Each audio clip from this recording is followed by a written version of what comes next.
Olá, turma! Tudo bem?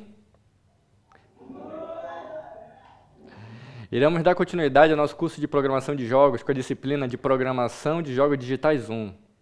Vamos ter a oportunidade hoje de conversar, falar um pouco sobre lógica de programação, linguagem de programação e bibliotecas para jogos.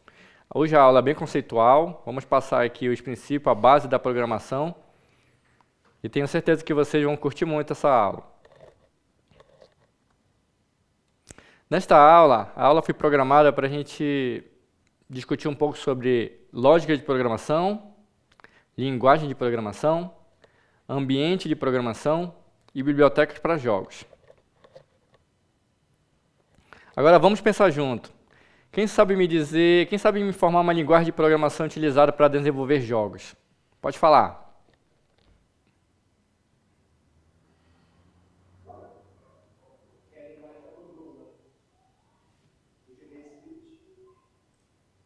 Que mais? Tem mais, vamos lá.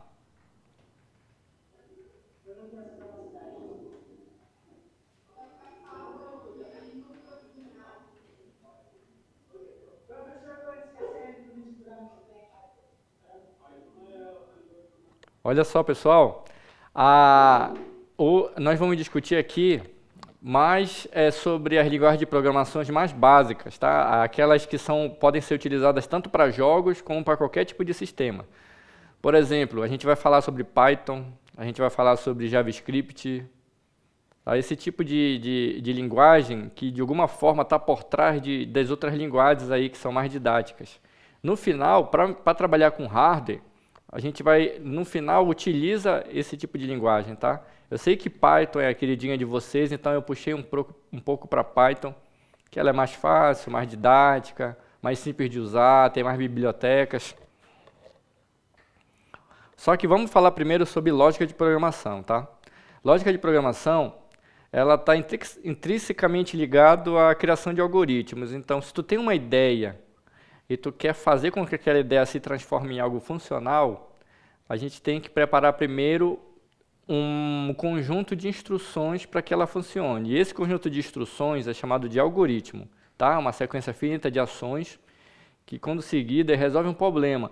E aqui na programação, na lógica de programação, nós temos um conceito básico que diz o seguinte: um problema grande, ele tem que ser dividido em vários problemas pequenos, tá? Vários problemas menores para resolução. A gente não consegue resolver um problema grande se a gente não fatiar ele em problemas menores.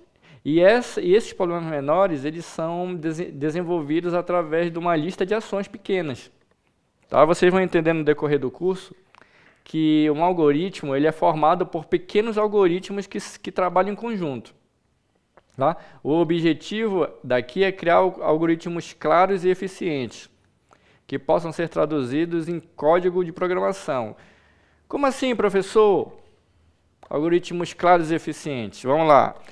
A gente tem que entender que todo software ele trabalha em cima de um hardware. E o hardware ele tem uma configuração, ele tem uma quantidade finita de recursos. Então a gente tem uma quantidade de memória, a gente tem uma quantidade de processador, a gente tem uma quantidade de HD. Então, dependendo do teu nível de organização, da tua complexidade do teu algoritmo, tu vai utilizar mais ou menos recurso. Vai depender muito da tua eficiência e da tua lógica de programação, tá? Então é muito importante que o programador ele saiba dessas características de eficiência para fazer um algoritmo rápido e que consuma menos recurso. Eficiência, conceito de eficiência, fazer mais com menos. Tá? Então, o maior objetivo do cientista da computação, do desenvolvedor de jogos, é utilizar menos recursos. Por quê? Tu não sabe qual é a configuração do hardware que vai rodar o teu jogo. Então, vai ter usuário que tem um hardware PC Game lá, top das galáxias, que vai rodar legal o teu jogo. Mas vai ter um usuário que está iniciando que tem um desktop que tem uma configuração bem simples. Então, o teu jogo, para ser bom, ele tem que rodar tanto no PC hard como no PC easy, no PC simples. tá? E tudo isso parte da tua lógica de programação, tá? Agora, importante, pessoal, fica a dica. Importante, quando aparecer essa palavra importante, tá? Pode se ligar. A lógica de programação, ela independe da linguagem de programação. Tem muita gente que faz essa associação da lógica de programação como linguagem de programação. Um conceito que vocês vão ver aqui de lógica de programação, ele vai poder ser usado em qualquer linguagem de programação. Porque nós estamos falando de lógica. Lógica é a maneira como tu desenvolve a ideia. Ok? É muito importante ter esse conceito. A gente vai começar a quebrar os paradigmas aqui. Tem muita gente que diz assim, eu programo em Python, não vou conseguir fazer em Java. Consegue, pessoal. Só que tu tem que ter o algoritmo. O algoritmo independe da linguagem de programação. Ok? Quais são os conceitos básicos de lógica de programação? Conceito de variáveis, conceito de constantes, estruturas de controle. Estruturas de controle, vocês vão ver em qualquer algoritmo. É necessário ter a estrutura de controle. Laços de repetição, as funções e os procedimentos. Isso é básico para quem mexe com lógica de programação. Então vamos começar. O conceito de variáveis e constantes. Nada mais são do que espaços de memória alocados na memória RAM. Então quando tu tem uma informação, tu tem um bit de entrada, tu tem uma informação que tu coloca lá para dentro, um dado, ele tem que ser armazenado em algum lugar. Porque na hora do processamento do teu algoritmo, ele vai utilizar esses dados. E esse espaço de memória, onde tu guarda esses dados, se chama variáveis. Variáveis e constantes são a mesma coisa? A resposta é sim e não. Elas sim, porque elas são um espaço alocado na memória. Não, porque elas têm características diferentes no decorrer do programa. Por exemplo, uma variável, tu insere um valor nela, aí depois aquele valor ele pode ser alterado no decorrer do programa. Tu vai colocar eu vou te dar um exemplo. Você tem 16 anos, certo? Aí tu informa a tua idade de 16 anos lá, numa variável. A variável ela tem que ter uma chave que se chama nome e um valor que é a quantidade que tu vai colocar. Por exemplo, uma variável idade, o nome idade. Idade recebe 16 anos. Aí chegou o dia do teu aniversário. O que vai acontecer depois do dia do teu aniversário? A tua idade ela vai incrementar uma unidade. Então tu vai ficar mais velho. Então aquela idade ela vai ter que mudar de valor. Ela vai deixar de ser 17, se transformar para 18 anos. Então isso foi possível, o programa fez, porque ela é uma variável. Agora, se ela fosse uma constante, ela não sofreria alteração. Um exemplo de constante. Vocês já ouviram falar lá em matemática na constante π? Qual é o valor de π? Pode falar, pessoal. Valor de π.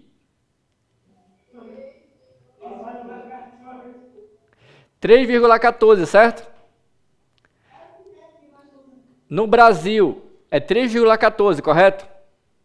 Nos Estados Unidos, 3,14. Na Austrália,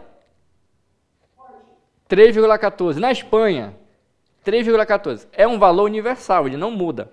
Não foi descoberto ainda um outro valor para π. Então, esse é o conceito de constante.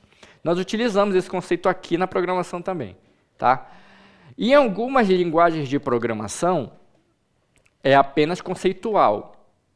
Em outras, ela não funciona. Vamos lá, por exemplo. Na linguagem Python, tu utiliza como convenção o que é variável. Ela é declarada com o nome em minúsculo. Quando é constante, ela é declarada com caixa alta, que a gente chama, tá? Uppercase. Ela é declarada com letra maiúscula. Então, na linguagem Python, é uma convenção. Professor, se eu errar, vai funcionar? Se eu colocar uma constante com letra minúscula, vai. Mas o programador da tua equipe que está programando, ele sabe dessa convenção. Então ele vai saber, ele vai ver, não, aquilo é uma variável porque está com letra minúscula. Aí o outro mais experiente, não, mas isso aqui é uma constante, deveria estar com letra maiúscula. Então já vai haver um erro de lógica de programação. Diferente do JavaScript. JavaScript, a gente tem tags, a gente tem palavras-chave que elas vão classificar essa variável. Por exemplo, let. Se tu for declarar uma variável como let, o programa já sabe que ela vai poder sofrer alteração. Se você declarar ela com a palavra const, o programa já sabe que ela é uma constante. E se você lá no decorrer do programa tentar alterar ela, vai ocorrer um erro. A linguagem não vai deixar tu alterar ela, certo? Então, tem que ficar ligado nessa parte conceitual. Por que eu estou te falando isso? Qualquer programa vai utilizar esse conceito, certo? Então, fica antenado, fica ligado. Super importante a parte conceitual para quem quer ser um bom desenvolvedor, trabalhar em equipe grande de desenvolvimento de software, ser aquele cara que vai resolver problema.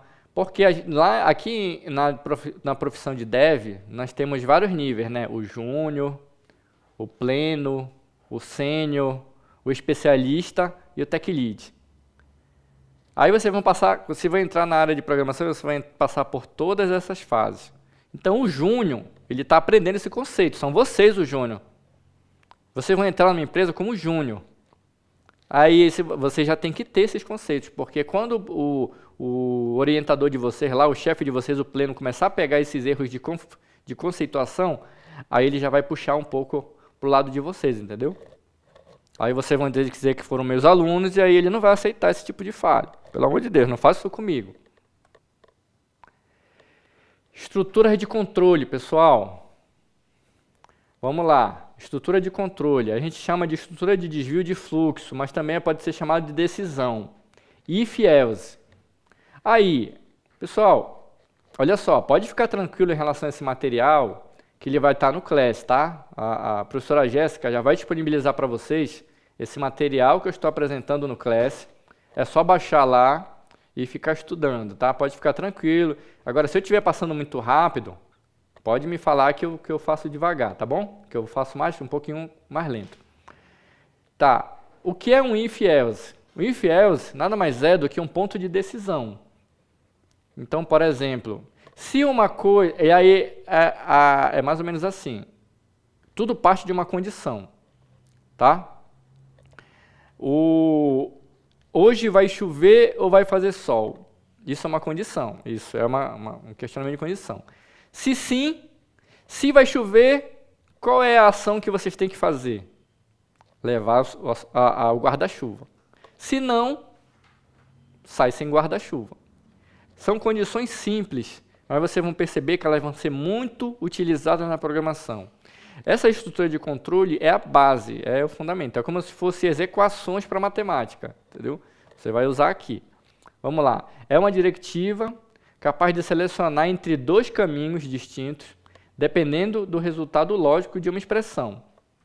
Uma cláusula else sempre pertence à diretiva if imediatamente superior. Então, o que acontece? If, quando tiver o código if, está ali do lado esquerdo, if, condição. Se o if for verdadeiro, se a primeira condição for verdadeira, ele vai fazer uma ação que é uma diretiva 1. O else é quando o if for falso. Tá? Eu já vou passar um exemplo para vocês. Então, assim, muito importante ficar ligado nessa parte de fluxo. Pessoal, é a alma da lógica de programação aqui, tá? Um exemplo. Um exemplo do código aí está na linguagem Java, tá? O que ocorre? Ele vai receber uma idade. Oi. Dá uma notadinha, por favor. Isso, obrigado.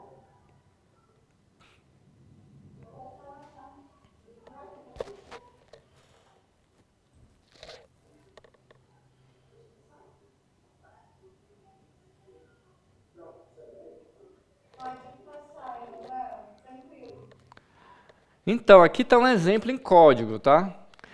O programador, ele tem que ter muita capacidade de abstração. O que é abstração? É tu conseguir imaginar. Então, tu pega um diagrama daquele, você já tem que imaginar como ele fica no código. É só usar o código específico, tá bom? Por exemplo, if else. Eu vou dar um exemplo aqui. Eu vou ler esse código para vocês com calma, para vocês entenderem o que é que está escrito. Depois desse curso, ou então a partir do ano que vem, quando a gente continuar a parte de programação, programação 2, vocês vão ser capazes de fazer programas desses com uma facilidade bem grande, tá bom? Então, o que ocorre? Tudo parte das instruções. Então, lendo esse código, eu já percebo se esse código ele é baseado nas instruções para classificar um indivíduo, se ele pode votar ou não. Qual é a regra para você votar? Qual é a regra? Qual é a regra principal que te habilita a votar? Me fala aí, pessoal. A idade. A partir de quanto? Até quanto? 70. Beleza, olha só. Vocês têm a regra. Vocês têm a lógica. Eu preciso criar um aplicativo, eu preciso criar uma regra, uma lógica, que vai verificar se o usuário, se o cidadão pode votar ou não. Certo? Então, o que é que a gente tem que colocar? A gente tem que colocar informações para o programa e o programa vai fazer o processamento e vai te dar uma resposta. Ela é dispositivo de entrada, processamento, dispositivo de saída. Ok, pessoal? Alguma dificuldade até agora? Pode falar. Só um pouquinho assim, sobre o negócio da opção. Até setembro você é obrigado a pagar, ou você pode continuar botando ali? Não entendi. Ele perguntou se até 70 anos é obrigatório votar ou depois pode continuar votando. Então, a gente tem um conceito aqui de voto facultativo e voto obrigatório. Tá? Então, a partir de 70 e antes de 18, é facultativo. Entre 18 e 70 é obrigatório. E a lógica de programação ela vai te dizer isso aqui. Ok? Consegui responder? Tá legal, vamos em frente então. Olha só, por exemplo, toda linguagem de programação, todo programa, ele faz ações. Como é que se chama ações na linguagem de programação? Se chama métodos. Métodos ou funções. Métodos ou funções. Então, no caso do Java, ele tem um método geral. Tudo que tu for configurar em Java, ele vai rodar dentro do método main, que é o método principal, certo? Então, olha só, tá ali, ó, ele criou uma classe exemplo. Isso aqui é só estrutura de linguagem de programação, tá? É o básico da linguagem de programação que tu tem que saber, ok? Aí, tu vai ter aqui o código método main, dentro do método main vai entrar a lógica. Então, ele está falando o quê? Uma variável, ela tem que ser declarada. Então, o que é que eu faço quando eu declaro uma variável? Eu falo para o hardware. Olha aí, hardware. Separa um espaço de memória que eu vou te enviar um dado. Certo? Então, quando eu coloco ali string nome, string mensagem, eu estou falando assim para eles, ó. Eu vou te mandar informações de texto. Então, separa um bloquinho de memória para eu colocar texto. Aí ele coloca ali, int idade. O que é que eu estou falando? Vai ter que ter um bloco para colocar número inteiro. Ok? Porque não existe idade quebrada. Idade é sempre um número inteiro. Aí tem um método ali chamado scanner. Esse método scanner, a única coisa que ele faz é capturar o que tu escreve na tela. Então, quando vai aparecer e tem um método ali chamado systemout.println. No sistema de saída, então o que significa? O que vai ser escrito na tela vai ter que imprimir ln na linha digite nome. Então, lá no sistema vai aparecer digite o nome. Aí o scanner está logo embaixo para capturar o que foi digitado pelo usuário, certo? Então, na tela vai estar assim, digite o nome. Aí vai ficar com aquele cursor aguardando digitar. Aí tu vai digitar lá, Maria. Quando tu apertar o Enter, vai aparecer de novo lá, olha, digite a idade. Aí vai aparecer lá, ele fica esperando, o cursor vai ficar piscando. 16 anos, certo? Aí o que vai acontecer? Aí vai entrar a decisão, certo? O que a decisão vai calcular é apenas o número, a idade. Então, se idade for menor que 16 anos, o que é que vai estar lá como mensagem? Já vai aparecer. Não vota. Não é habilitado para votar nem facultativo. Olha aí a primeira directiva aí. A idade é menor que 18 anos? Se sim, ele já vai aparecer não vota e vai sair. Acabou o processamento. Se a idade for maior que 18 anos, ele vai negar a primeira condição. Vai cair para a segunda, que é o else. O else ele pode ser substituído por então. O if é o se, tá? É uma condição. Se a idade for menor que 18 anos, não vota, acabou, não tem questionamento. Não vai votar. Pode ir embora, pega tua bicicletinha e vai embora. Se for maior que 18 anos, então ele tem que saber se o voto é facultativo ou se o voto é obrigatório. Então ele vai colocar aí. Se idade for igual a 18, ou esses duas barras aí é o condicional, ou idade for igual a 17, ou idade for maior que 70, ele já vai mostrar voto facultativo. Beleza? E vai deixar a pessoa votar. O else, se não for nenhuma dessas condições de cima, então obrigatoriamente eu não tenho que testar mais nada. Se ele tá habilitado para votar, se ele não é o voto facultativo, então ele é o voto obrigatório. Certo? Aí vai aparecer voto obrigatório. Então o que é que vai aparecer lá no final do processamento? System out print ln. Então no sistema vai aparecer na tela o resultado do processamento. Certo? Então, se não qualquer uma daquelas saídas, qualquer uma da saída do estrutura de controle vai aparecer impresso na tela nessa última linha aí. Se ele não vai votar, não vota, vai aparecer. Se ele é voto facultativo, vai aparecer. Se ele é voto obrigatório, vai aparecer. Então esse programinha simples aí, ele já tem a lógica de programação.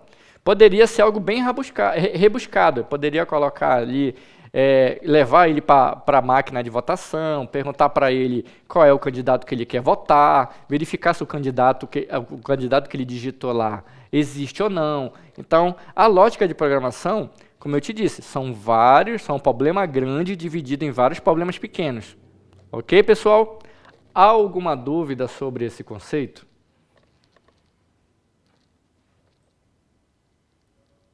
Tá legal? Pode continuar? Certo, eu só estou com dúvida, Emanuel, porque eu só estou com acesso ao Classroom de uma disciplina deles. Eu vou lá pedir para eles liberarem para eu postar o material da aula de hoje já, tá bom? Tá bom, mas tu quer que a gente leve... Tá faltando 1 hora só. A gente conclui aqui? Vamos continuar então.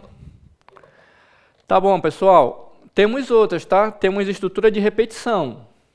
A estrutura de repetição é o seguinte, você recebe um conjunto de dados e você vai testar nesse conjunto de dados. É como se fossem conjuntos. Tá bom? Por exemplo, você pega uma lista de números, por exemplo, de 1 a 10. Certo? Aí o for é o dia, né?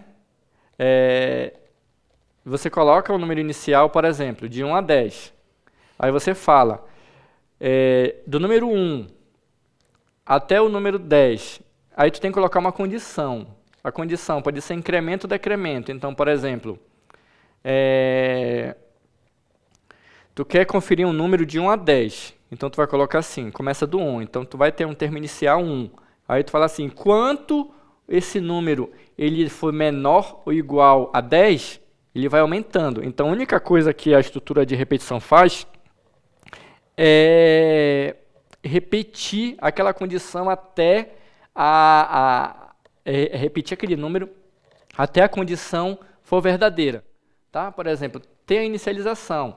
Vamos supor, eu iniciei com o número 1. Aí ele vai testar, número 1 é menor ou igual a 10? Não. Aí ele vai para o número 2. Número 2 é menor ou igual a 10? Não. Número 3, número 4, número 5, número 6, número 7. Número 10 é maior ou igual ao número 10? É. Aí ele para. Tá? Só que o que acontece? Dentro dessa lógica de repetição, tu pode colocar ações. Por exemplo, tu quer que ele imprima um número. Exemplo, eu estou correndo um número, mas eu quero mostrar para o usuário qual é o número que eu estou seguindo. Então, quando chegar no 1, aí tu diz assim, não, imprime esse número para mostrar para o usuário. Número 2, imprime esse número para mostrar para o usuário. Número 3, assim até o número 10. Tá? Vamos ver um exemplo. Tá aí, ó. Um exemplo de diretiva de repetição, que é o for. Tá lá, todo programa Java, como eu falei para você, vai ter essa estrutura do método main. E dentro do método main vai estar toda a lógica de programação. Por exemplo, eu estou dizendo que a estrutura recebeu uma lista de números, que é um conjunto. 1.1964, 6.1995, 7.1931. Aí ele vai dizer o seguinte, tamanho é a quantidade de itens que tem nessa lista. Então, o for, ele vai se ligar muito no tamanho, ele não quer saber o valor, ele vai ver o tamanho, tá? Então, length, ele é o tamanho, tá? Então, o que é que vai acontecer? O que é que ele diz ali? Olha, o for, ele vai começar do tamanho 0 daquela lista, porque toda lista ela tem um índice. Então, é como se fosse uma lista de itens. Começa do 0, 1, 2, 3. Isso fica, de uma certa forma, invisível para a gente. A gente só tem que saber que ele existe. Então, nessa lista, o 1.1964 ele é o índice 0. 6.1995 é o índice 1. 7.1931 é o índice 2. Então, ele vai conferindo infinitamente. Quantos itens você colocar lá, ele vai conferir. Só que o que acontece? Eu preciso saber nessa lista, eu preciso conferir essa lista para saber qual é o número que está lá. Aí eu utilizo uma identidade de repetição. A gente diz que essa forma, a gente percorre a lista. Percorrer a lista é seguir a lista até encontrar o número que a gente quer. A gente pode colocar uma decisão. A gente pode dizer o seguinte, qual a posição que está o número 7.1931? Aí ele vai percorrer a lista e vai dizer, está na posição 2. Certo? Então vamos lá. For de o número começando por 0 até o final da lista, ele vai somar. Aí ele vai dizer qual é o método que ele vai colocar ali. Imprima o arranjo, imprima o número que tu tá percorrendo, certo? É isso que acontece aí. Aqui embaixo, a gente tem um for avançado, porque essa lógica, ela sofreu atualização. Então, quando eu coloco assim, tá vendo todo esse código de cima desse primeiro for, ele pode ser substituído por esse for aí de baixo. Olha aí, só uma linha de comando. Tipo, um elemento do tipo arranjo, ele vai percorrer automaticamente, então não precisa dizer o que ele tem que percorrer. Ele vai percorrer e vai imprimir o elemento na tela. Então, essa aula ela é muito teórica, eu sei. A gente não tem muito tempo para estar colocando o código aqui. Mas nas próximas aulas de laboratório, eu gostaria que vocês executassem esses códigos para ver funcionando, tá bom? Hoje nós só vamos mostrar que ele existe. Estrutura while. While, o que é while? Enquanto. Tá? Então, é uma outra estrutura de repetição, só que ele te dá uma condição também, olha. Enquanto o j, que é uma variável que ele colocou lá, olha, ele cria uma variável, o que é que ele está colocando? Variável j é o inteiro. Ele está buscando da onde? Esse arg 0 é o que tu digita na tela. Então, quando abriu a tela e aquele cursor estiver piscando, esse arg0 já está funcionando. Então, abriu a tela 0 com aquele cursor e tu digita 10. Aí, o que é que ele vai fazer ali? Enquanto o número for maior ou igual a 10, ele vai imprimir o 10. Aí você pode me perguntar, professor, o while é a mesma coisa do for? Praticamente. Só muda a condição. Entendeu? Mas quando é que eu uso o for, quando é que eu uso o while? Esse é chamado de laço de repetição. Então, em jogos, tu vai perceber que os programadores eles gostam de utilizar mais o while. Porque é mais ou menos assim, enquanto o jogador não morrer, ele tem vida. Enquanto o jogador não morrer, ele vai estar jogando. Entendeu? Então é um laço. Quando tu inicia lá um jogo que tu coloca start, tu entra num laço. Aí dentro da lógica vai estar todas as regras do jogo, tipo joga para o lado, para cima, para baixo, atira. Aí a condição do while é enquanto o jogador estiver vivo, enquanto ele tiver life, enquanto ele tiver vida. A partir do momento que ele morrer, a condição de vida dele vira false, aí ele vai sair do jogo. Vai aparecer uma mensagem, ó, game over. Aí acabou o jogo. Todo jogo ele parte de um laço. Vocês vão perceber isso na próxima aula, que nós vamos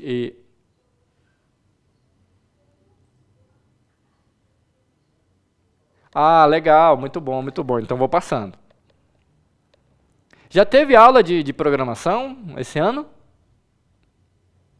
É porque, então, como eu falei para vocês, eu estou partindo do princípio que vocês não tiveram ainda aula, né? Não foi me passado até onde vocês chegaram a ver esses conceitos. Pode falar.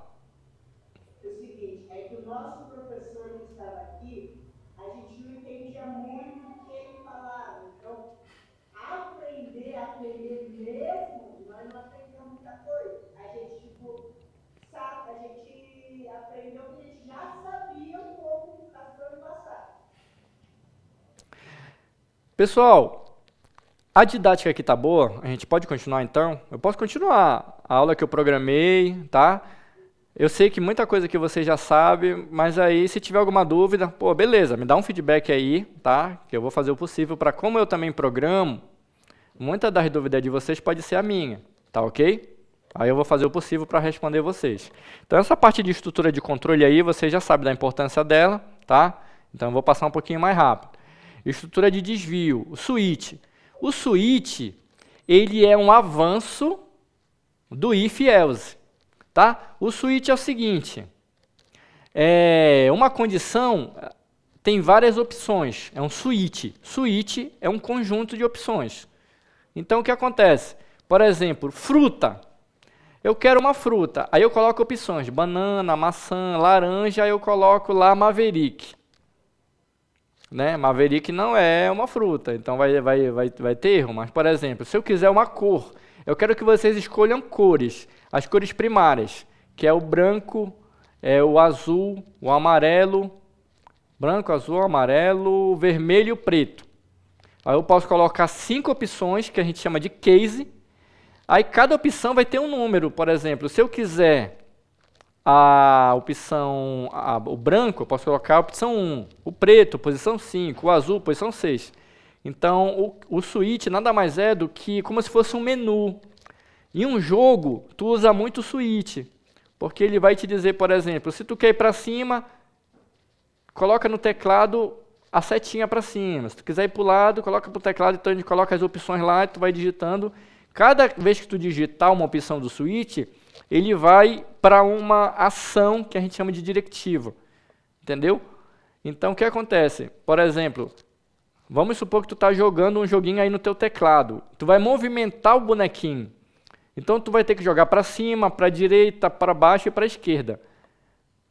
Tu pode ter esses 4 opções aí no switch, certo? Então, toda vez que tu clicar numa ação do teclado, ele vai capturar e vai fazer uma ação.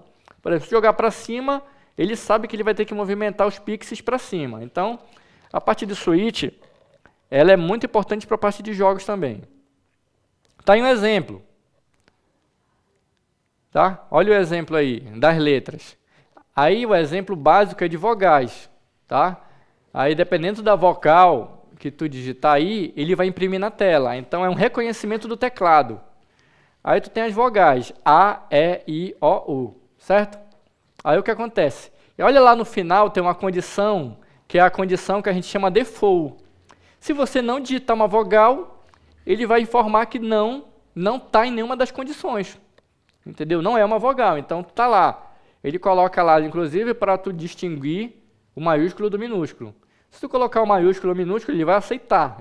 Aí, nesse caso, ele está no conceito que a gente chama de case sensitive. Tá? Então, tu vai digitar no teu teclado. Eu quero saber se o número que eu digitei é uma vogal. Olha lá o System Out Print. Escreva um caractere. Aí tu vai lá, o cursor vai estar piscando, aí tu coloca A. Aí ele vai responder. A vogal é A. E, a vogal é E. I, a vogal é I. O, a vogal é O. U, a vogal é U. Eu coloquei um W, vai aparecer na tela. Não é uma vogal. Aí ele volta para a ação, para tu digitar de novo. Então isso aqui é um exemplo básico, mas ele vai representar muito o teu menu de ações lá no teu jogo. Ok? Toda vez que eu falar ok, ou vocês dão um joinha, ou faz pergunta. Beleza. Vamos para um exemplo de código-fonte, pessoal. Eu estou tendendo aqui a utilizar a linguagem Python, porque eu entendo que ela vai ser mais fácil de utilizar para jogos para vocês, quando a gente estiver vendo a parte prática, entendeu? Quem aqui já utilizou ou utiliza Python? Levanta a mão aí. Legal, 2, 3. Ah, que legal. Boa, ótimo. Excelente, pessoal. Então vocês vão perceber que os meus exemplos eles são bem basilar, tá? Mas é só para introduzir o conceito. Tá? O nosso joguinho aí que nós vamos implementar, ele vai ser em Python, tá? Então vamos lá, definição de variável, como eu havia falado para vocês.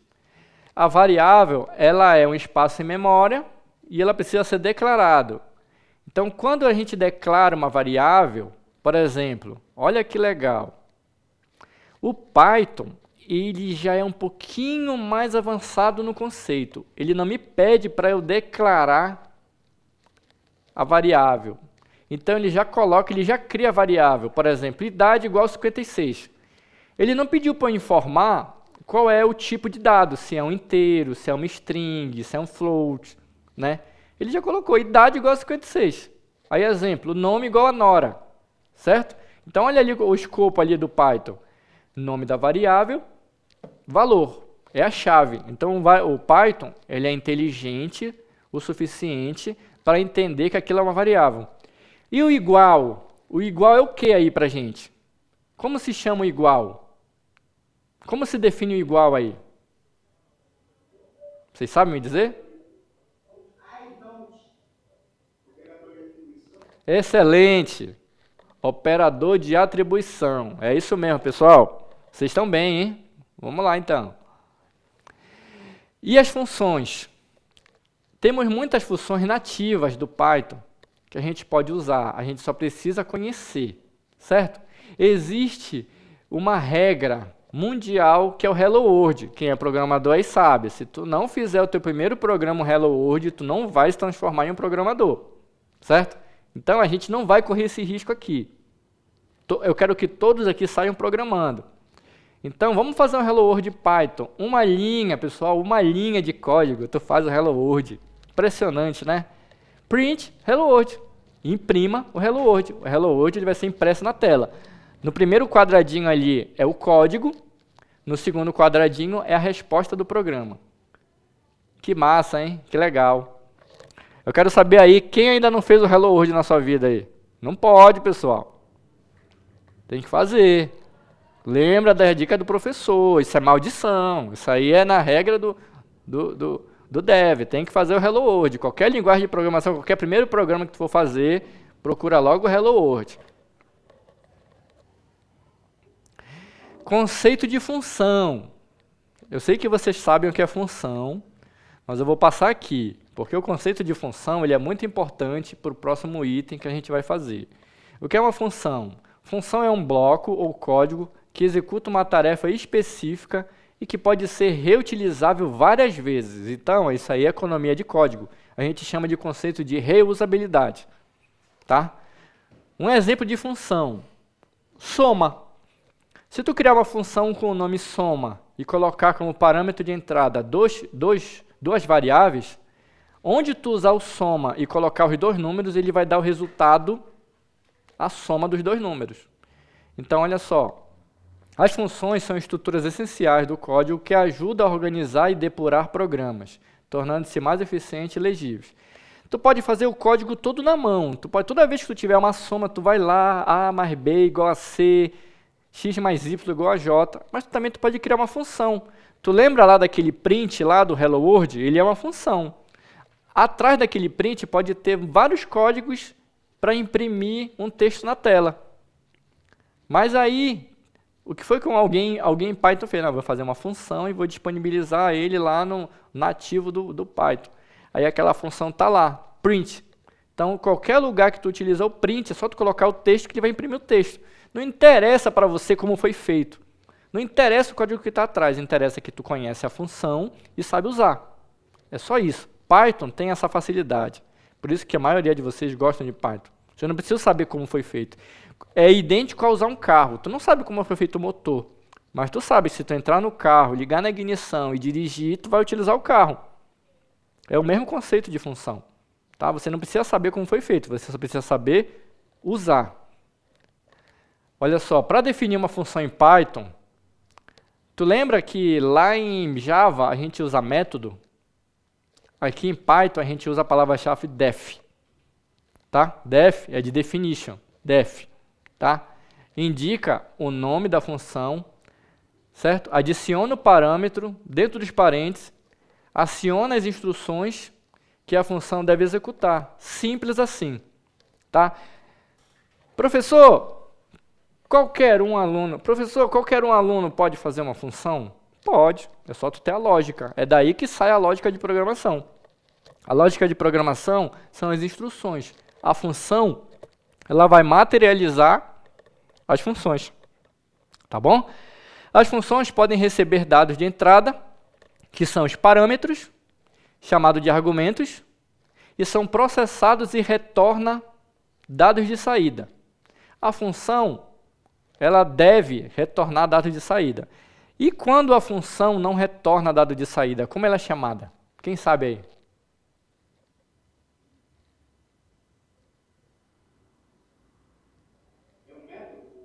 Não, ela é um procedimento. Procedure. Só que em algumas linguagens de programação, nós não utilizamos o nome procedure. Por exemplo, em Python tudo é dev. Só que tem dev que retorna um dado e tem dev que só executa uma tarefa. Mas no conceito de lógica de programação, o que retorna valor é função, o que não retorna valor é procedure. Ok? Vamos continuar. Os parâmetros especificam o que a função precisa para executar sua tarefa. Professor, está muito teórico, me mostra um exemplo. Tá aí, pessoal. Um exemplo fácil, simples, que vocês podem usar na aula de física. Tá? O que é a função? Entra um argumento, a gente chama de input, certo? Aí a função faz o processamento, tem a lógica de processamento. Aí dentro dessa função, dessa lógica de processamento, tu lembra da lógica de programação. Tu pode usar o if, tu pode usar o else, tu pode usar o for, tu pode usar tudo que tu aprendeu. Pode usar as variáveis. Aí ela vai te dar um retorno, output, certo? Olha o exemplo que eu selecionei para vocês. Ele está declarando, quando tu vê a palavra def, o que significa que o def é? Def é uma função. Então tu já sabe que aqui é uma função só por causa da palavra def. Aí logo em seguida tu bota o nome da função, de Fahrenheit para Celsius, certo? Fahrenheit to Celsius. Aí o que é que tu vai receber como parâmetro? A temperatura. É o que tu quer, a temperatura. Eu quero saber se aquela temperatura que eu informar para a minha função em Fahrenheit, qual é o valor dela em Celsius. Aí o return é a palavra-chave para devolver os dados, correto? ele vai retornar o quê? Ele vai retornar a temperatura menos 32 multiplicado por 5 por 9. Isso aí é a matemática é a lógica matemática dessa função. Ela vai fazer esse cálculo. Olha ali embaixo, pessoal, palavra-chave, def, está em verde. Nome da função, está em roxo. Parâmetro, está em vermelho.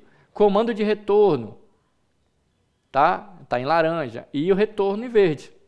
Ok? Olha aí do lado. Olha aí do lado.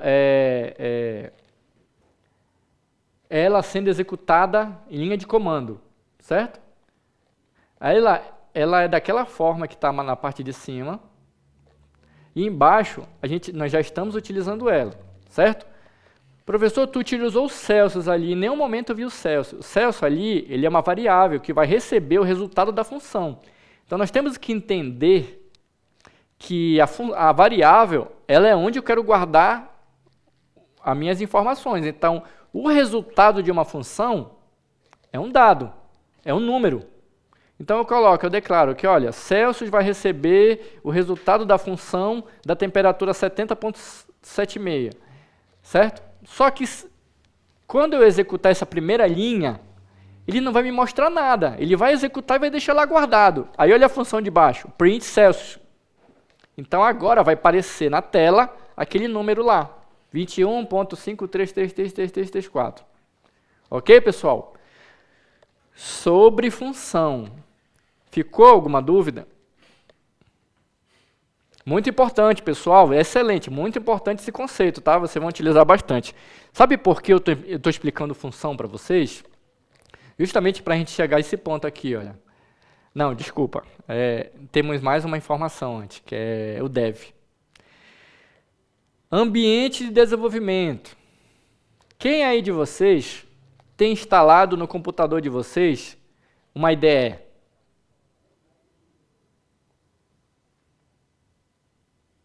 Tem alguém aí que utiliza a IDE para fazer a programação? Não, né? Vou falar uma coisa para vocês. Vocês têm sim. Vocês ainda não sabem um conceito. Mas vamos lá que eu vou passar o conceito para vocês. A IDE, ele é uma sigla de ambiente de desenvolvimento. Trata-se de um software que reúne ferramentas para facilitar o desenvolvimento de aplicações, oferecendo uma interface gráfica. Por exemplo, quando vocês vão configurar em Python, vocês utilizam uma IDE para fazer essa configuração. Olha a quantidade de IDEs utilizadas em Python aí. PyCharm, Spider, Jupyter Notebook, Rodel, Tony, o mais queridinho, né, que é o Visual Studio, temos o Bricks, temos o Ink, temos o Atom, temos o PyDev, tá bom, pessoal? Aí tem também o Anaconda. Então, olha só, exemplos de IDE. Nós temos IDE somente para linguagem de programação específica. Nós temos o IDE para Java. Qual eu utilizo? Qual eu gosto? NetBeans. Tá? O NetBeans ele é uma IDE que só roda Java. Certo? Python eu já mostrei para vocês que tem vários. O que eu mais gosto de utilizar é o PyCharm e o Jupyter. Tá? Agora, tem IDE que é fora da curva. Tem IDE que é multilinguagem.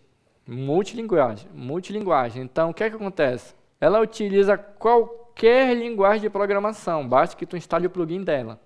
Então, Visual Studio... Muitos programadores gostam de Visual Studio, porque eles podem rodar vários programas de várias linguagens de programação ao mesmo tempo. Certo? Olha o exemplo de um NetBeans.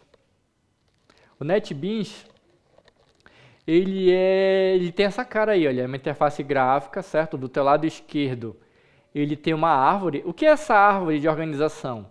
São as pastas que a gente guarda o nosso código. Então, pode ter uma parte só de imagem, pode ter uma pasta só de código, pode ter uma pasta, certo?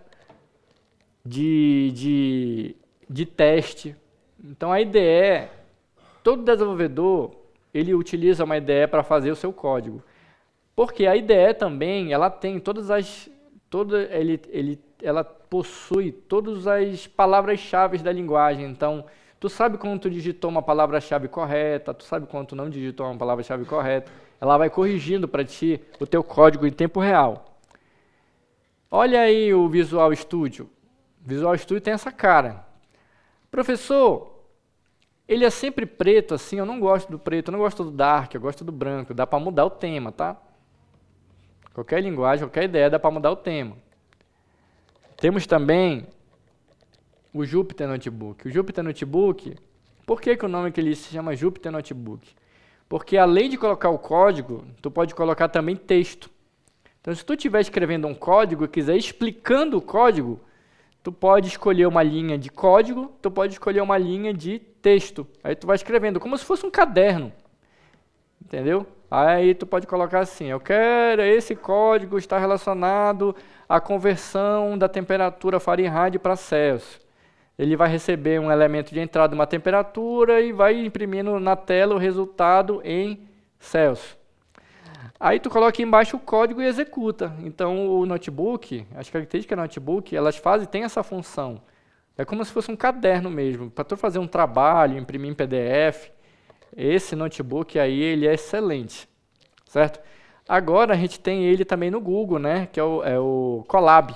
O Colab, ele é gratuito e ele te oferece as funções do Python para tu fazer em tempo real, tá?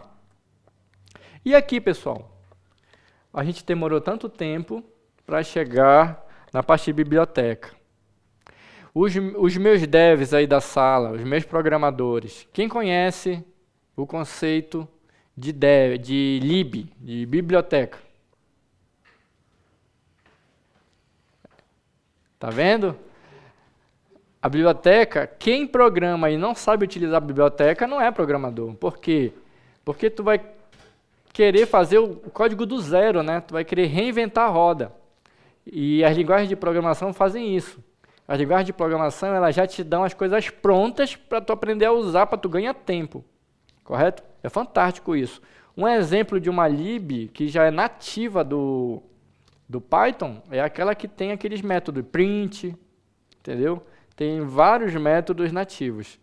Por exemplo, o que é uma biblioteca de código? É um conjunto de funções e rotinas que pode ser reutilizadas em diferentes programas e aplicações. Só basta tu saber usar. Também chamado de lib. Por quê? Por que eu coloco esse termo lib em inglês? Library. Porque sempre que tu for pesquisar as bibliotecas, não vai estar com o nome biblioteca, vai estar com lib. Tu quer uma lib, a lib está muito relacionada à linguagem de programação. Então, tu quer uma lib para Python, tu vai ter que procurar lá a lib para Python. Tu quer uma lib para JavaScript, vai procurar uma lib para JavaScript. Tu quer uma lib para Java, tu vai ter que procurar uma lib para Java. Então, ele é uma coleção de módulos que contém todas as funções auxiliares. Por que ele fala aí funções auxiliares? Porque a comunidade entende que quem tem o poder do código principal é o programador. Ele só pega funções.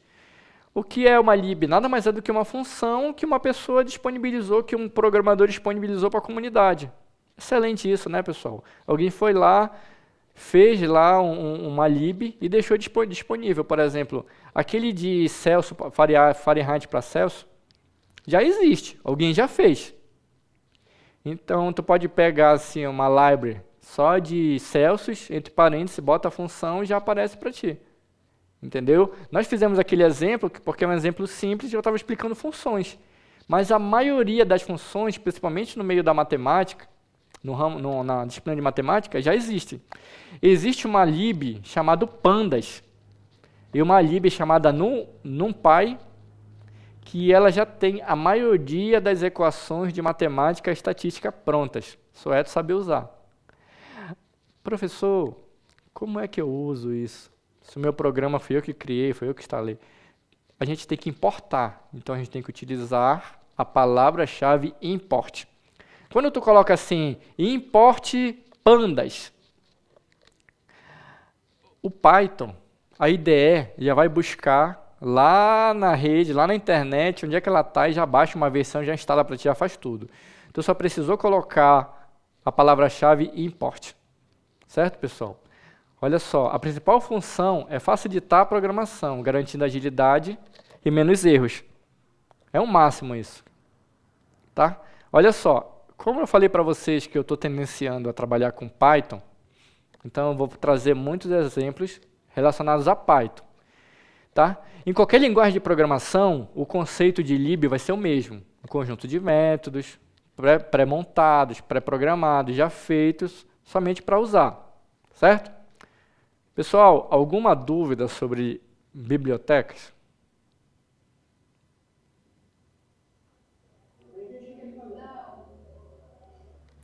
Eu perguntei alguma dúvida sobre lib, sobre bibliotecas?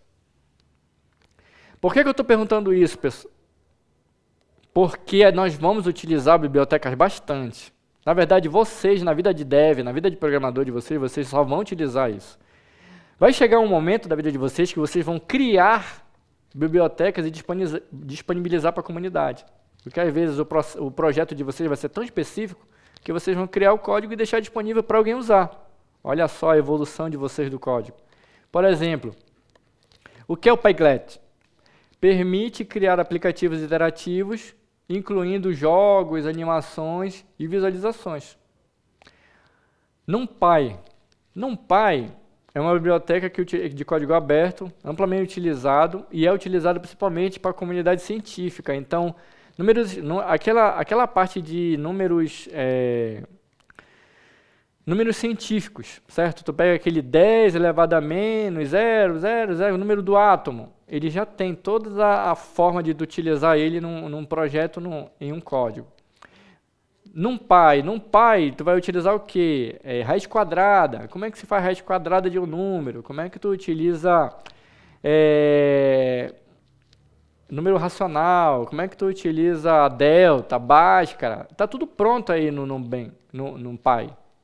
Certo? É só tu saber utilizar, é só tu saber o método que corresponde à função que tu quer utilizar. O máximo isso, né, pessoal? Olha o Pandas. Quem trabalha com ciência de dados? Quem aqui já fez um trabalho de ciência de dados aqui? Quem aqui já teve que fazer algum trabalhinho aí com uma base de dados? Alguém já fez? Vamos lá, pessoal, solta a voz. Não, né? Tá, olha só. Vocês já ouviram falar na profissão cientista de dados? Está em auge hoje, cientista de dados, analista de dados. Então, quem for trabalhar nessa área aí, eu tenho certeza que alguns de vocês vai se abraçar com essas duas bibliotecas aí, o NumPy e o Pandas. Entendeu? Ah, mas eu quero criar um dashboard. Tá, tem biblioteca para tudo. Eu não coloquei aqui, mas tem o VegaLite. O VegaLite, ele vai pegar os dados do Pandas e vai transformar em um gráfico. Por exemplo, quem utiliza Excel vai pegar uma planilha, vai lá em gráfico e monta um gráfico básico, certo? Só que só tem um problema. Se tu for trabalhar em Excel, se tu colocar 1000 linhas lá no teu Excel, ele vai travar. Porque ele não é preparado para trabalhar com uma performance. Aí quando tu vai para o Python, que tu utiliza as bibliotecas certas, NumPy, Pandas, VegaLite, tu pode colocar 100.000 linhas, 1 milhão de linhas, que ele vai processar da mesma maneira. Fantástico. Tanto que se tu pegar um trabalho de ciência de dados, pegar assim, por exemplo, o relatório de movimentação de um supermercado diário, é mais de 1 milhão de ações por dia. Aí tu pega e utiliza as bibliotecas certas de Python, tu vai conseguir filtrar os dados e fazer o gráfico assim em questão de milissegundos. Mas olha aí o que a gente vai ver aqui nessa nossa aula. Algum de vocês já conhece essa biblioteca?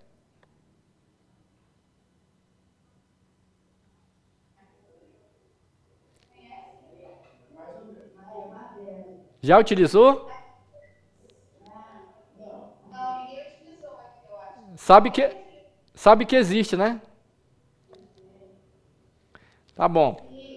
Utilizando o conceito de biblioteca, o Pygame, ele possui métodos prontos, tá? Que vão te auxiliar a fazer toda a parte lógica do jogo.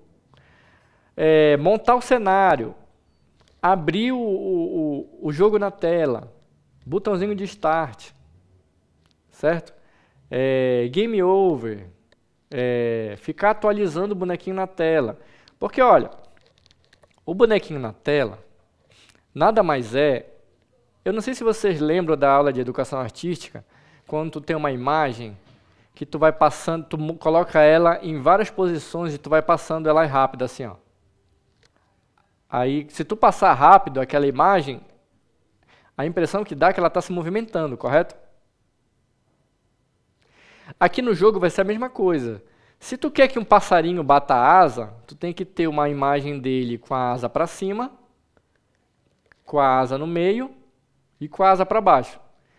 Se tu ficar repetindo ordenadamente essas imagens, a impressão que o jogador vai ter é que o passarinho está batendo asa, certo? Mas aqui pra gente é assim que funciona.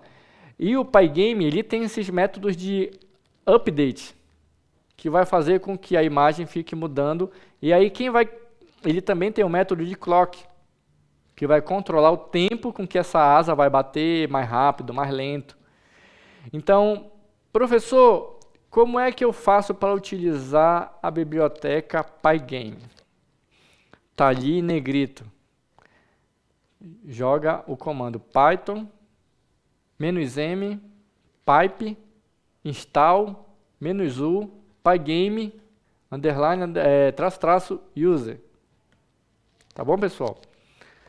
Professor, o que acontece quando eu digito isso aí?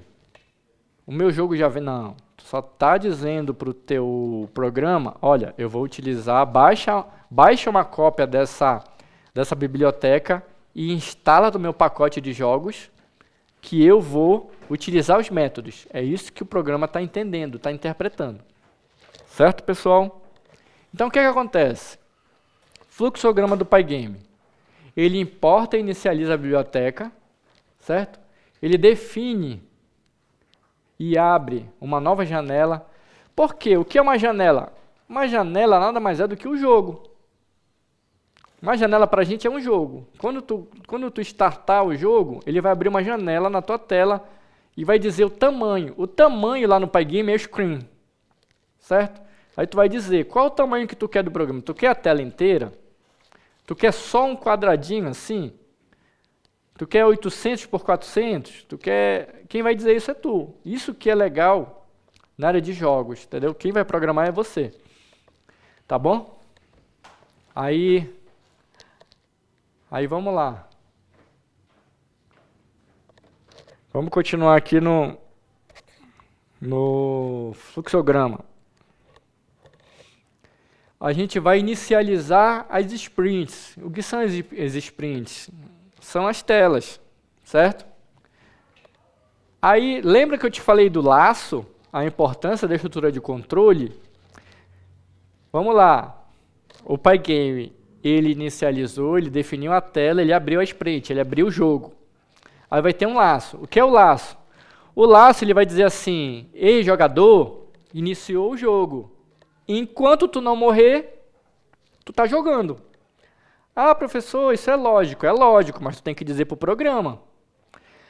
Aí o que é que o programa faz? Ele fica capturando os eventos. Professor, o que é evento? É uma festa? Não. O evento são as ações que saem que o usuário, que o jogador usa. Entendeu? Por exemplo, clicar no mouse é um evento. Clicar no qualquer tecla do teu teclado, do teu notebook, é um evento. Clicar na setinha para cima, para baixo é um evento. E o atualizar a tela? O que é o atualizar a tela? Toda ação requer uma reação. E o jogador, toda vez que ele faz uma ação, ele quer ver a ação reproduzida na tela. Então, o que é que ele vai fazer? Tu clicou na tela para subir, automaticamente tu quer ver o teu passarinho subir lá, ou a tua nave subir. Tu clicou na tela para baixar, automaticamente tu quer que o teu objeto lá baixe. Tu quer dar um tiro, tu quer ver aquele tiro sair. Aquele tiro pode sair como? Como um som, ou como imagem, um foguinho lá saindo e tudo, entendeu? Então, o laço, toda vez que... Olha só como são, olha a lógica.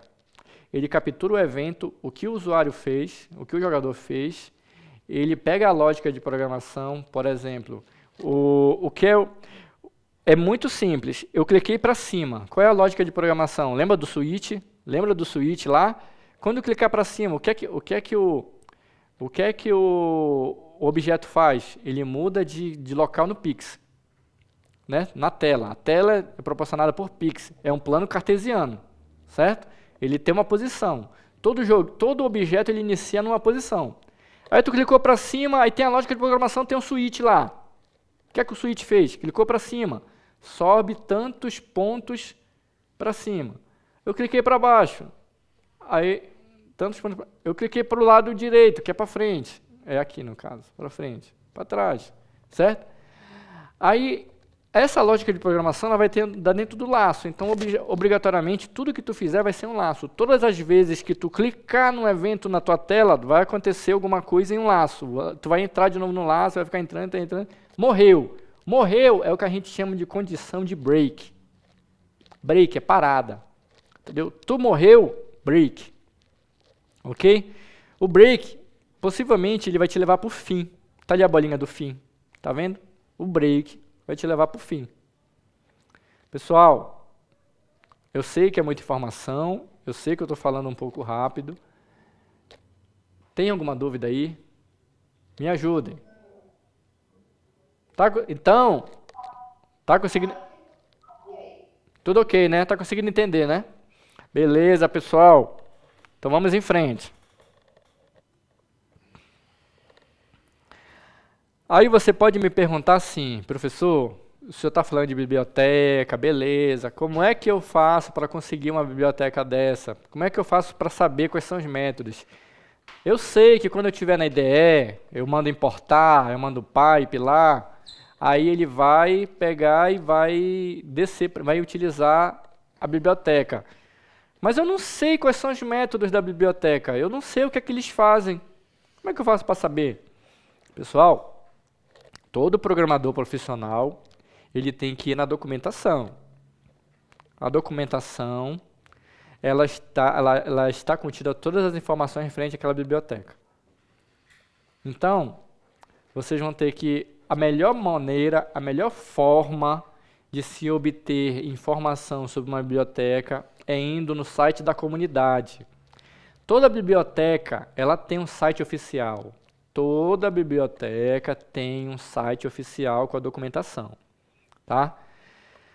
A maioria das bibliotecas, elas estão na língua inglesa, tá? Então aí, eu sei que vocês já devem ter uma fluência aí em inglês, devem conseguir ler as informações, só que o código em si ele é em inglês, então você já tem, quem vai parar de programação já deve ter uma afinidade com a língua inglesa, tá? Exemplo, Pygame. Tá aí, ó, o site da programação, tá vendo? O site da comunidade. www.pygame.org/docs. Aí, quem tiver a curiosidade, vão ter, porque a gente vai fazer um programinha aí em Python, usando Pygame, e vai ter que ler os métodos e saber o que é que eles fazem, como é que eles são utilizados, às vezes os bugs que dão, entendeu?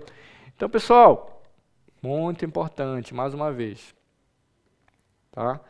Documentação, site oficial. Ah, mas eu jogo no Google, aparece lá um YouTube que faz. Ele só vai fazer, ele já foi lá e já leu, ele só vai utilizar alguns métodos. Mas você quer utilizar todos os métodos, quer saber como é que funciona, vai fazer um programa, vai ser comercializável esse programa, vai lá na documentação e captura todas as informações referentes. Por quê?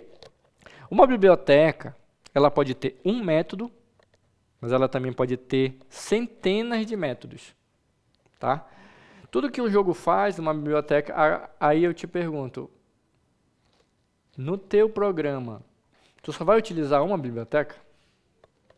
Só uma biblioteca que tu vai utilizar no teu programa? Não, né, pessoal? Tu pode ter inúmeras bibliotecas. Quantas forem a tua necessidade, tudo vai depender da tua lógica de programação. Aí tu fala o seguinte, professor, beleza. Você falou em lógica de programação, você falou em linguagem de programação, você falou a definição de biblioteca, você falou onde eu encontro a biblioteca, mas aí, eu sei fazer o código, eu já sei fazer o código, mas como é que eu vou... E o jogo? Que jogo eu vou criar? Como é que eu vou fazer esse jogo? Pessoal, nós temos que ter a história de um jogo, certo? Só concluindo a parte de biblioteca, né?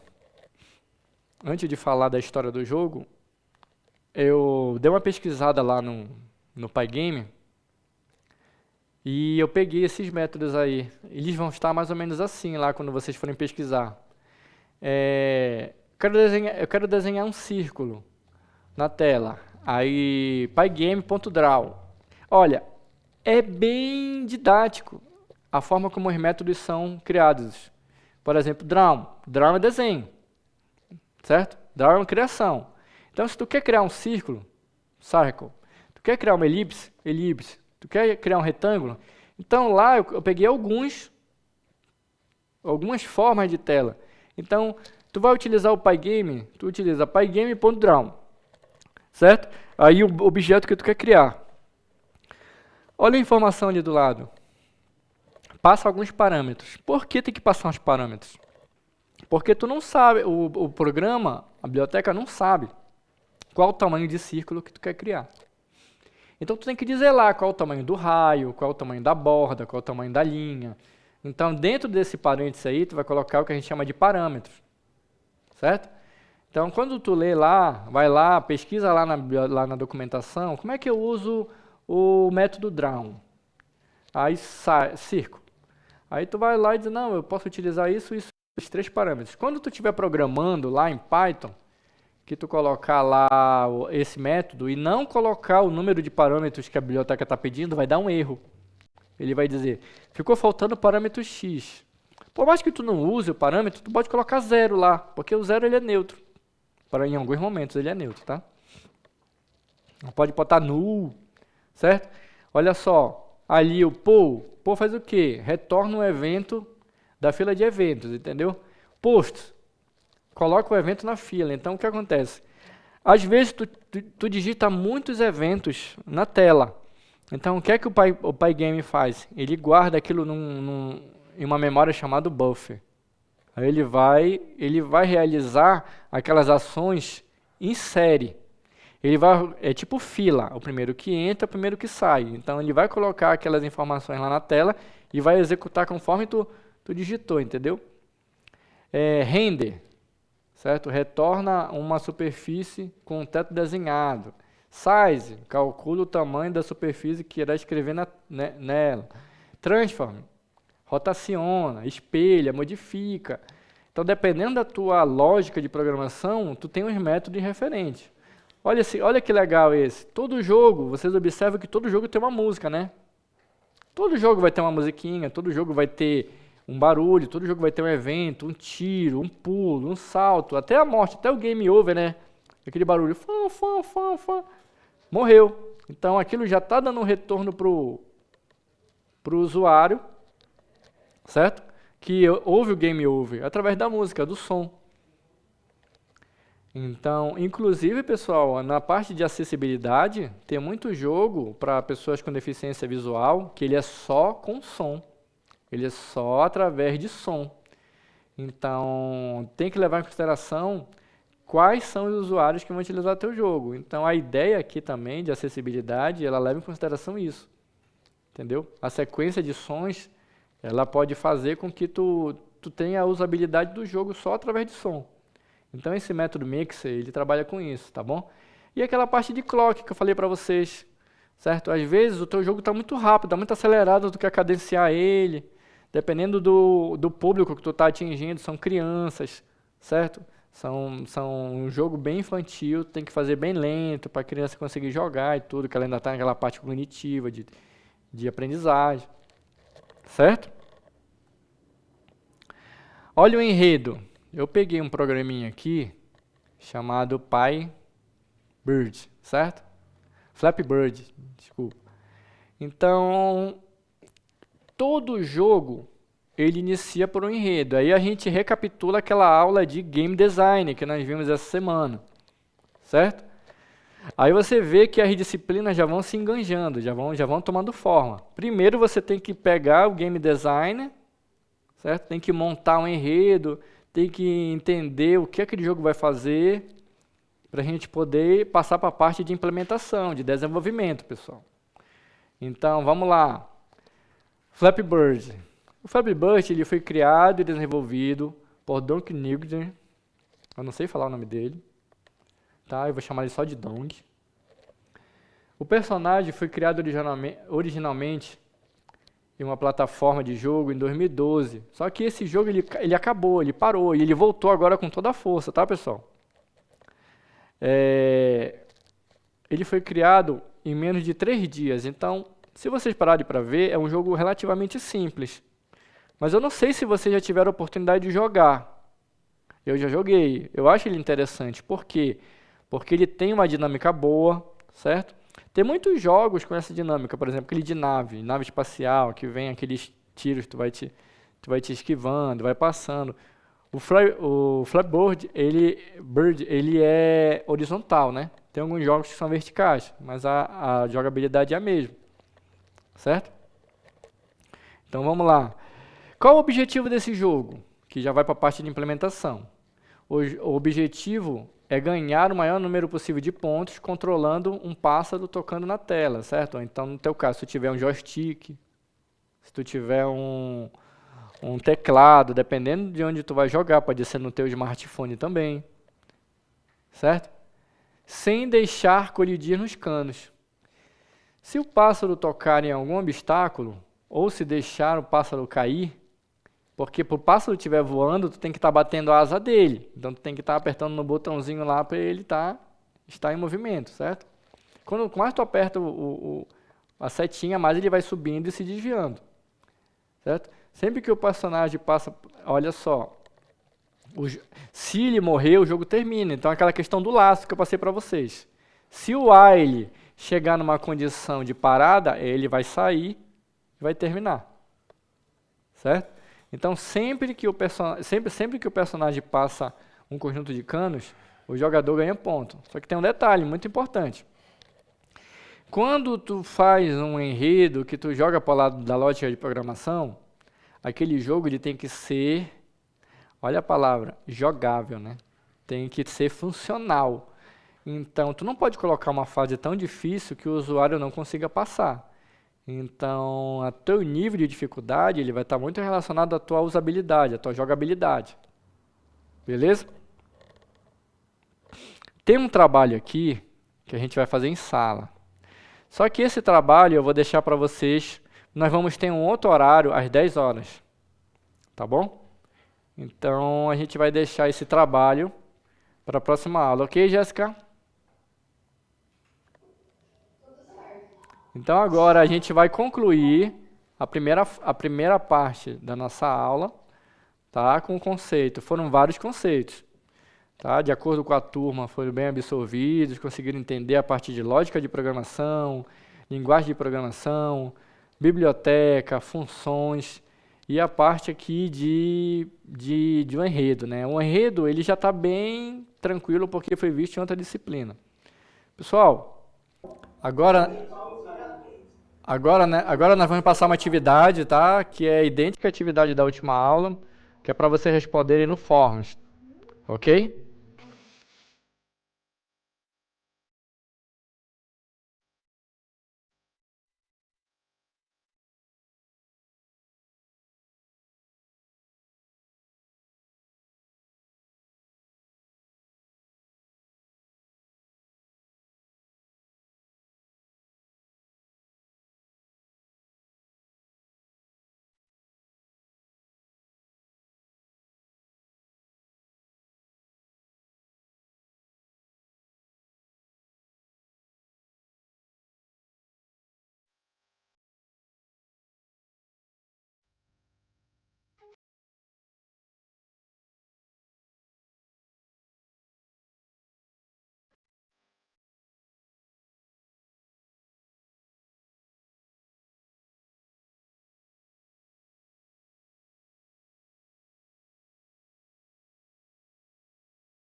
Agora nós vamos fazer um pouquinho diferente, tá? Eu quero passar um trecho de um vídeo onde uma empresa de treinamentos, ela oferece alguns treinamentos online, e esse aqui está disponível no YouTube, só para vocês entenderem a programação desse jogo que nós estávamos, e a utilização da biblioteca que nós estamos comentando, tá bom?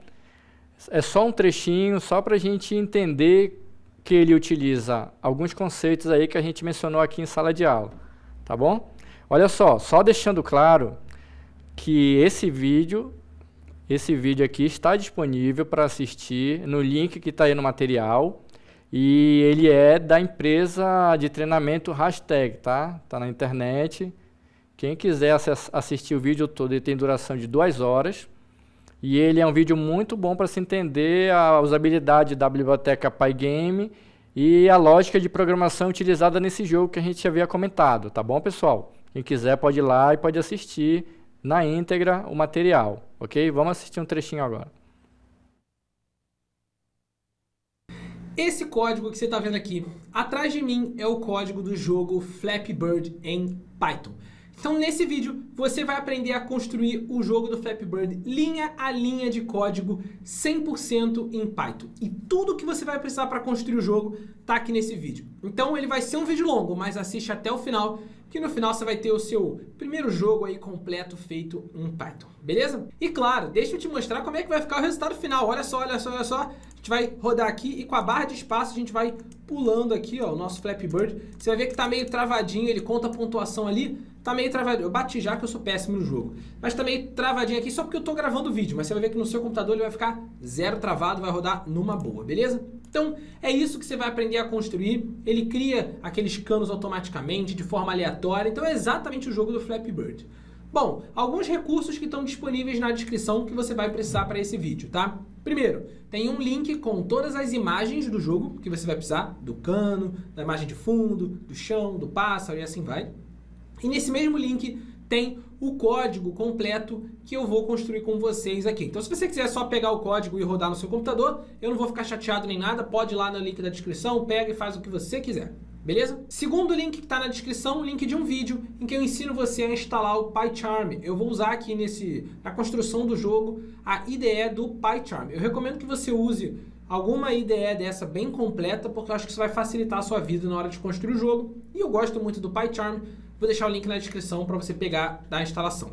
E também, o terceiro link que está na descrição é o link da continuação dessa série. Então esse vídeo daqui, ele faz parte de uma série de vídeos em que eu vou construir o jogo do Flappy Bird e colocar uma inteligência artificial para aprender a jogar esse jogo e a zerar o jogo. Isso tudo. Pessoal, vocês viram aí, né?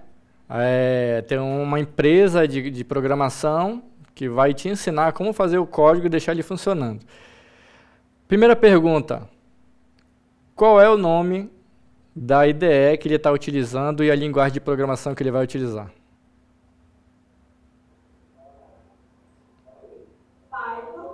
Certo?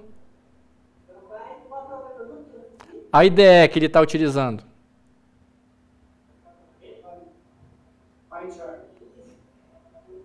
Beleza, pessoal?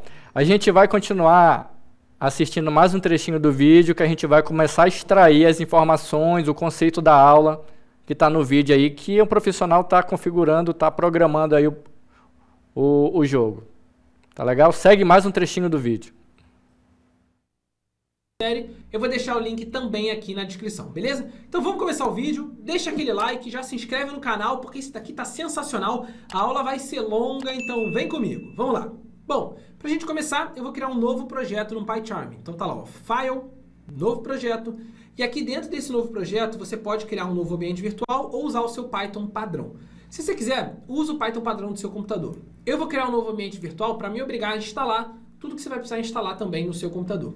O jogo aqui, a gente vai usar a biblioteca do Pygame para rodar ele. Então já eu explico como que a gente vai instalar.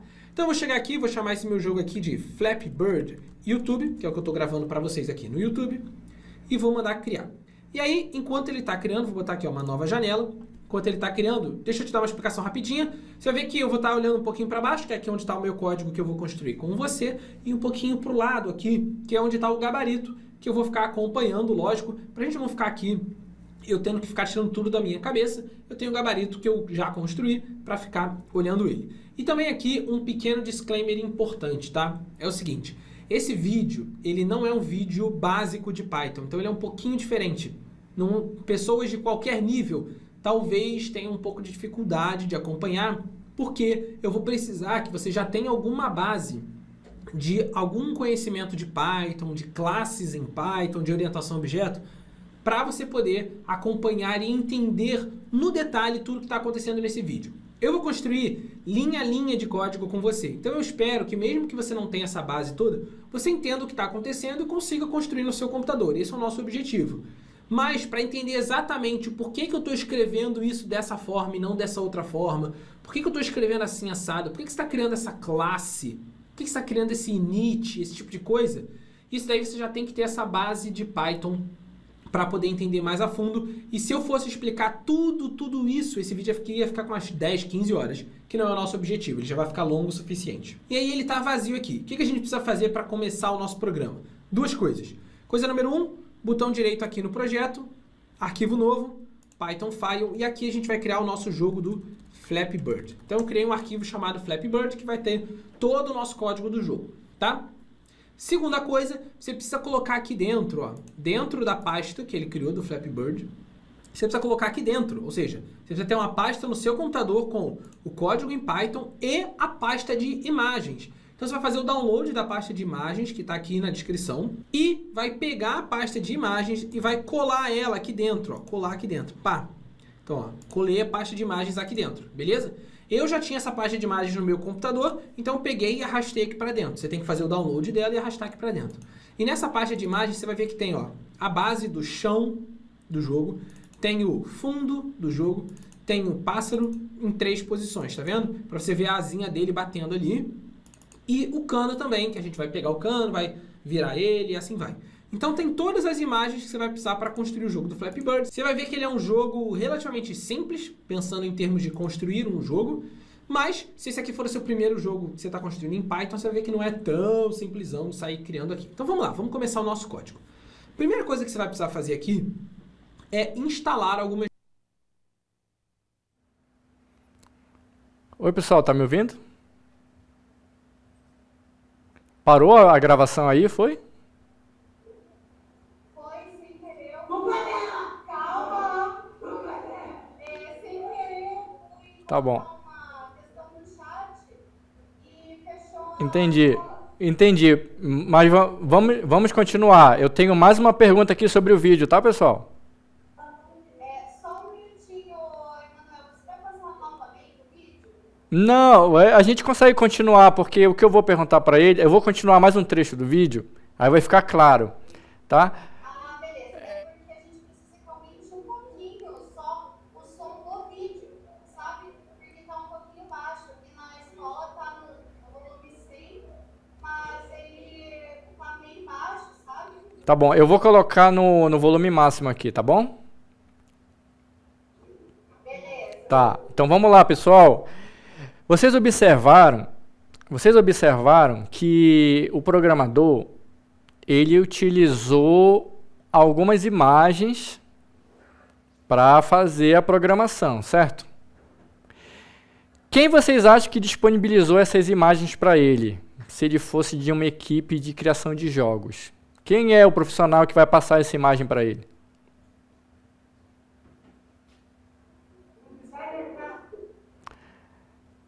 O design gráfico, ele passou essa imagem para o game designer e o game design passou essa imagem para o programador. Lembre do conceito da aula passada. Lembra do conceito de cenário? O programador, ele não está interessado em fazer imagem, ele quer pegar pronto. Ele quer pegar a coisa já pronta para ele colocar a funcionalidade. Então, a responsabilidade de fazer o cenário, de fazer a arte, de deixar tudo pronto visualmente, arte visual, fica por conta do game design, que é a disciplina que nós estamos vendo na aula de quarta-feira. Então, olha só, olha que legal o gancho, entendeu?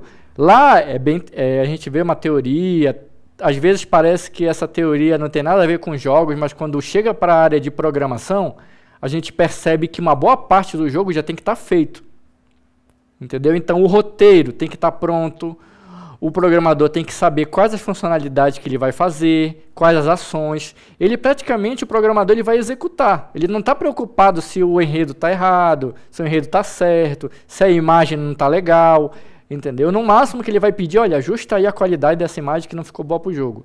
Mas os detalhes, os obstáculos, está tudo no enredo. O que foi que o enredo falou quando nós vimos lá? O enredo diz o seguinte, olha, vai ter tubos, tem que ter um desenho de tubo. Vai ter a parte do cenário, que é o ar, vai ter o chão e vai ter o bird, né? Vai ter a ave, certo? A ave vai se mexer, então tem que ter a ave pelo menos em 3 posições para ela estar batendo a asinha. Então, quando o dev receber esse material, ele já tem que estar com ele pronto para usar. Então, fique antenado nisso. É um trabalho em conjunto, é um trabalho em equipe. Agora, nós vamos continuar mais um trechinho do vídeo, a gente vai falar um pouco sobre o código, e nós vamos ver aí como é que ele organiza o código, a lógica de programação. Segue o vídeo. Tá? Que é a biblioteca do Pygame, que é a que a gente vai usar. Então, para instalar ela, a gente vai chegar aqui ó, no terminal e vai digitar aqui, ó, pip install Pygame. Pronto, que é a única coisa, na verdade, que você vai precisar instalar é a biblioteca do Pygame. E aí, pronto, repara, ele rodou aqui um pouquinho, instalou a nossa biblioteca do Pygame, ó, tá falando aqui, ó, instalou. Agora, show de bola, a gente já pode partir para o nosso código. Eu vou tirar isso daqui. E aí, aqui no código, a gente vai precisar importar 3 bibliotecas. Import Pygame, import OS e import random. O que é cada uma dessas bibliotecas? A biblioteca do Pygame é a biblioteca de criação de jogos, tá? No Python. Uma delas para poder pegar as imagens do Flappy Bird, tá? Para falar, quando o pássaro estiver na posição tal, pega a imagem tal. Quando o pássaro estiver aqui, o cano tem que ser imagem tal. É isso. E a biblioteca random é a biblioteca de geração de números aleatórios do Python. A gente vai precisar dela porque os canos que aparecem no jogo, eles não aparecem sempre na mesma posição e nem sempre em posições fixas. Essa posição onde aparecem os canos é uma posição aleatória. Então é legal que a gente use isso de forma aleatória para o jogo ficar mais interessante, beleza? Então a gente vai usar essa biblioteca também. E a primeira coisa que a gente vai fazer aqui é definir o que eu chamo de constante, ou seja, é um número, como se fosse uma variável mesmo no Python, só que ele é uma constante, ou seja, ele não muda. E as constantes no Python, por padrão, as pessoas costumam colocá-las em letra maiúscula. E a gente vai ter que definir algumas constantes aqui, que são as configurações do nosso jogo. Então, por exemplo, vai ter que definir a largura da tela, que eu vou botar 500, e vai ter que definir a altura da tela, que eu vou botar 800. Lira, por que você está botando 500 e 800? Cara, eu testei alguns números aqui dentro e eu vi que 500 e 800 funciona bem para as imagens que a gente tem. E aqui vai um detalhe importante, tá? Nesse vídeo, onde eu estou construindo o Flappy Bird, o jogo inteiro, eu fiz ele com uma referência, e aqui vale dar os créditos da referência, que foi a playlist do canal Tech with Tim, onde ele também fez isso, ele construiu o jogo do Flappy Bird. Então você vai ver que o meu código está bem parecido com o dele, só que tem algumas modificações que eu fiz, que eu preferi fazer de uma forma levemente diferente da dele. Então eu recomendo que você acompanhe aqui comigo, mas caso você queira depois olhar dele, vai lá no canal dele e assiste, beleza?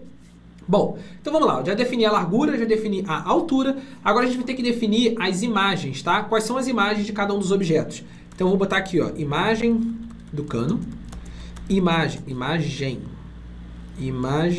do chão, deixa eu ajeitar aqui, ó, imagem do cano, imagem do chão, imagem do background, vou colocar background, que é o fundo, né?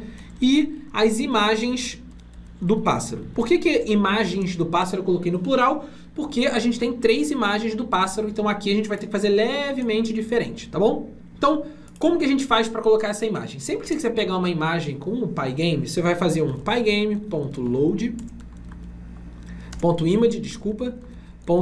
beleza? E aqui você vai ter que passar basicamente o nome do arquivo que eu quero pegar. Então, por exemplo, se eu quisesse pegar o arquivo pássaro1, aqui eu teria que passar bird1.png. Só que tem alguns problemas aqui. Primeiro deles, o arquivo PNG não está na mesma pasta que o Flappy Bird, tá vendo? O arquivo está dentro da pasta imagens. Então, eu vou ter que falar para ele, entra na pasta imagens e pega o arquivo tal. No caso do Cano, o arquivo pipe.png. Então, no caso do Cano, o arquivo pipe.png. Como que eu falo para ele, entra nessa pasta e pega aquele arquivo? Usando a biblioteca OS. Então, aqui a gente vai passar assim, ó, os.path.join. Isso daqui vai juntar uma pasta com o nome do arquivo. Então, eu vou juntar a pasta imagens com o arquivo pipe.png.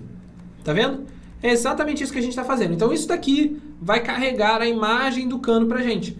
Então, pronto. pygame.image.load para carregar a imagem. Qual imagem você quer carregar? A que está dentro da pasta imagens e chama pipe.png. A gente vai ter que fazer a mesma coisa para os outros aqui. Só que, se você carregar, você vai ver que a sua tela vai ficar pequenininha. Então, eu vou pegar tudo que a gente está fazendo e multiplicar o tamanho por 2.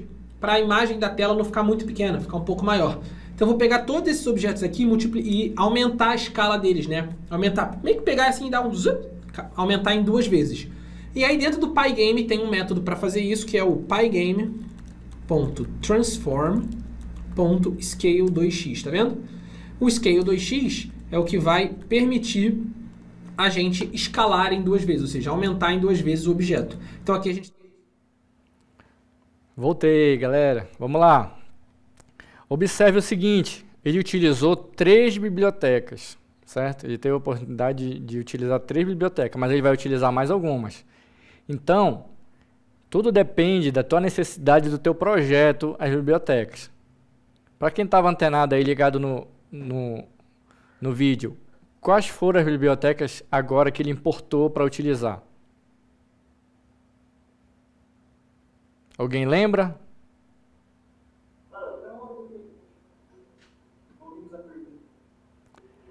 Eu quero saber quais foram as bibliotecas, até essa parte do vídeo, que ele importou para utilizar.